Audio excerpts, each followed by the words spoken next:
Hola, estamos conversando con Ricardo Rojas.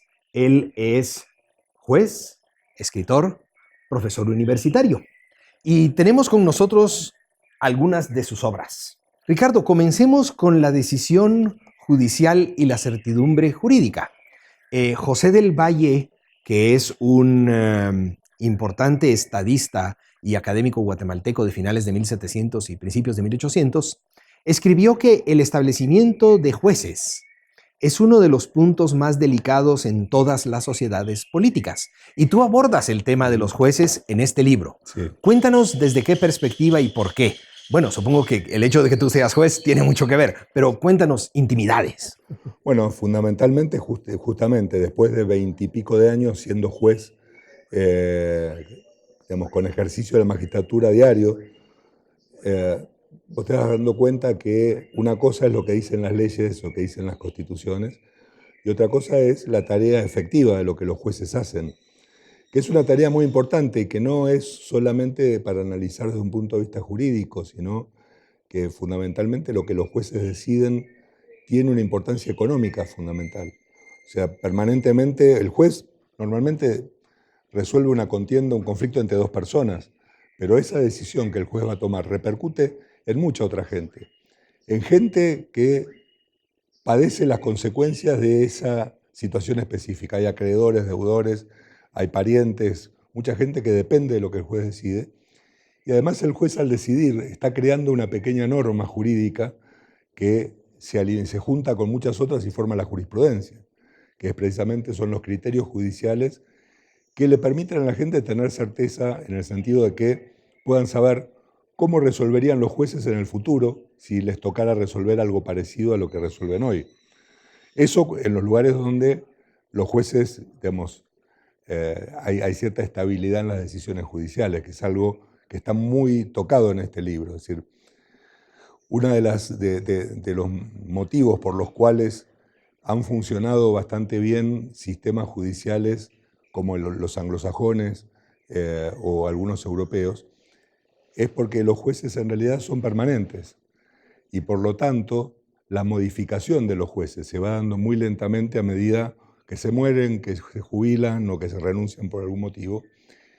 Y en un tribunal de 5 jueces se va uno y es reemplazado por uno, pero los otros 4 quedan, de modo que la modificación de los criterios se va dando de una manera muy lenta, muy meditada, porque uno si va a cambiar un criterio tiene que explicar muy bien por qué lo va a hacer. Y esto te da una certidumbre jurídica. Vos sabés que si vos vas a los tribunales, el juez que le toque va a resolver de esa manera porque es lo que la jurisprudencia sostiene. Entonces ya ni siquiera necesitas ir a los tribunales, porque si vos ya sabés cómo van a resolver, te juntás con la otra parte y llegan a un arreglo que sea más beneficioso para los dos que lo que el juez va a Y menos resolver. costoso y en menos Y es tiempo. menos costoso, en menos tiempo. No es casual que en Estados Unidos más del 90% de los pleitos, incluso los penales, se resuelven por acuerdos entre partes.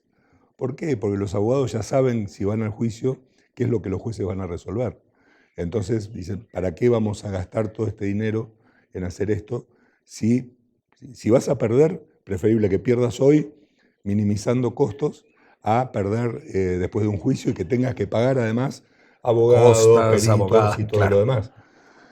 Entonces, lo que el juez decide tiene un valor muy importante, no solo para las partes en conflicto, sino para muchas otras personas y fundamentalmente para la sociedad en general. Entonces yo en este libro lo que abordo es el problema de la sentencia o la decisión judicial desde muchos aspectos. En primer lugar, comparándolo con los arbitrajes privados, ¿no? El trabajo de un juez y el de un árbitro parecen que fueran lo mismo porque los dos resuelven conflictos, pero lo hacen de maneras diferentes, ¿no? El juez está, como te decía, atado primero a limitaciones legales. Un juez no puede hacer lo que quiera, porque si no se convertiría en un dictador. Eh, por otro lado, está atado por la propia jurisprudencia de la cual no se puede apartar mucho porque si no genera inseguridad jurídica. Y tiene que aplicar la ley, por lo tanto, lo que las partes en realidad decidan una vez que no se pusieron de acuerdo y hay que ir a juicio, o lo que las partes piensen, no le importa tanto al juez, sino él busca la solución jurídica legal del caso. Un árbitro es una persona que es convocada por las partes de un pleito y no tiene ningún tipo de atadura, no genera ninguna jurisprudencia. Hoy puede resolver de esta manera, mañana un caso parecido de otra totalmente distinta, y no hay ningún escándalo porque su tarea, a él lo contratan para resolver un caso. Y las propias partes le ponen las reglas para resolver ese caso. Queremos que lo resuelva según tales criterios, queremos que tengas en cuenta tales pruebas, queremos que resuelva solamente esto y no aquello otro, porque eso ya lo acordamos nosotros. La propia Corte Suprema Argentina dice en una sentencia, recomienda que usen el arbitraje porque es mucho más eficiente que el sistema judicial. Lo dice la Corte Suprema, imagínate. Entonces yo trato esa cuestión de la diferencia, en realidad de cómo se compatibiliza el trabajo de los árbitros con el de los jueces, cómo se elaboran las sentencias, algunos temas institucionales, ¿no? Cuáles son las garantías de la independencia del Poder Judicial, que es un tema recurrente en todos nuestros países, ¿no? Es decir, cómo hacer que los jueces sean independientes del poder central, que no sean influibles, cómo evitar que abusen de su poder, qué limitaciones y qué controles tienen. Después hay, creo que uno de los capítulos más interesantes tal vez es cómo se forma la jurisprudencia. En la forma en que se elabora la jurisprudencia hay algo muy parecido a como Popper decía que evolucionaba el conocimiento, ¿no? Es decir, una sentencia te plantea una tesis. Yo resuelvo esto de tal manera. Y la sometes a falsación. A partir de ese día, cuando haya casos similares, todos van a discutir ese criterio. Y Para algunos, adoptarlo o no. exacto, y como los fallos de la Corte Suprema no son obligatorios, tiene una obligatoriedad. Mirá qué curioso lo que han dicho, tanto la Corte de Estados Unidos, la de Argentina y la de muchos países que tienen una organización similar, dicen lo mismo. Los fallos de la Corte Suprema tienen una autoridad moral, porque es el tribunal más importante, pero no son obligatorios para nadie, para los tribunales inferiores. Un tribunal inferior se puede apartar de lo que la Corte dijo. Y eso permite la evolución Claro. y permite el cuestionamiento. Pero como es tan importante lo que la Corte dice, para apartarse tiene que fundarlo especialmente. Entonces vos, al modo popperiano, vos le decís, yo te elaboro la tesis, vos me la tenés que falsar con argumentos suficientes. Si me demostrás que está equivocada, cambiará el criterio jurisprudencial e iremos por otro lado. Si no, mi tesis se irá fortaleciendo. Y así ha evolucionado la jurisprudencia. Y eso es muy importante, por eso a veces hemos discutido tantas veces en países como Guatemala, donde cada tanto tiempo los jueces son cambiados todos, o todos sometidos a si los aprueban o no los aprueban, que eso atenta muchísimo contra la posibilidad de tener una jurisprudencia estable y un derecho judicial que evolucione en este sentido. Pues fíjate, desde que a mí me nombraron juez, y yo estuve fuera del Poder Judicial por un lapso donde básicamente estuve aquí y en algún otro lugar, pasaron como 9 presidentes. Imagínate que mi atadura al poder político es nula.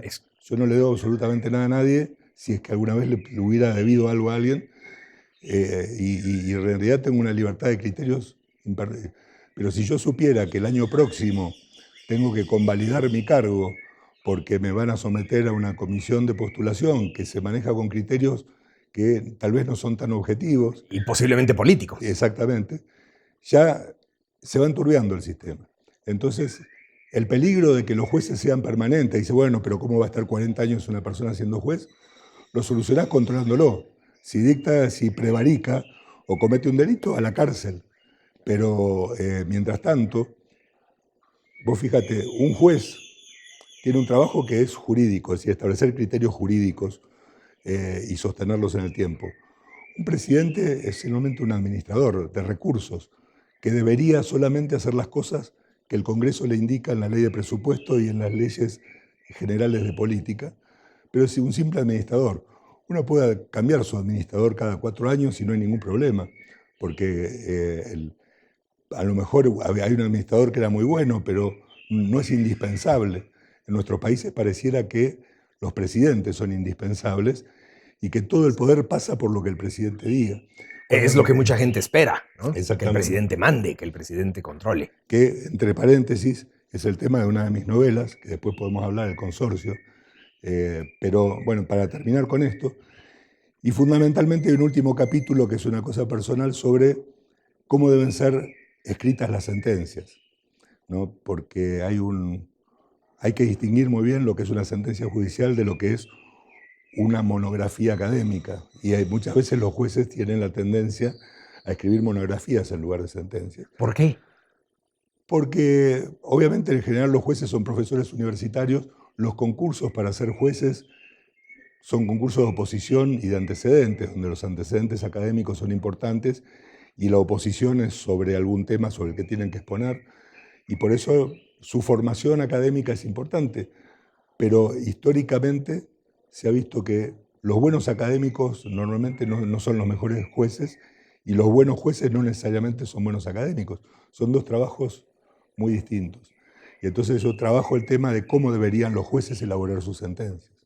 Muchas gracias, Ricardo, por compartir estas ideas acerca de la decisión judicial y la certidumbre jurídica. Vamos a seguir luego conversando sobre otras de tus obras. Muchas gracias.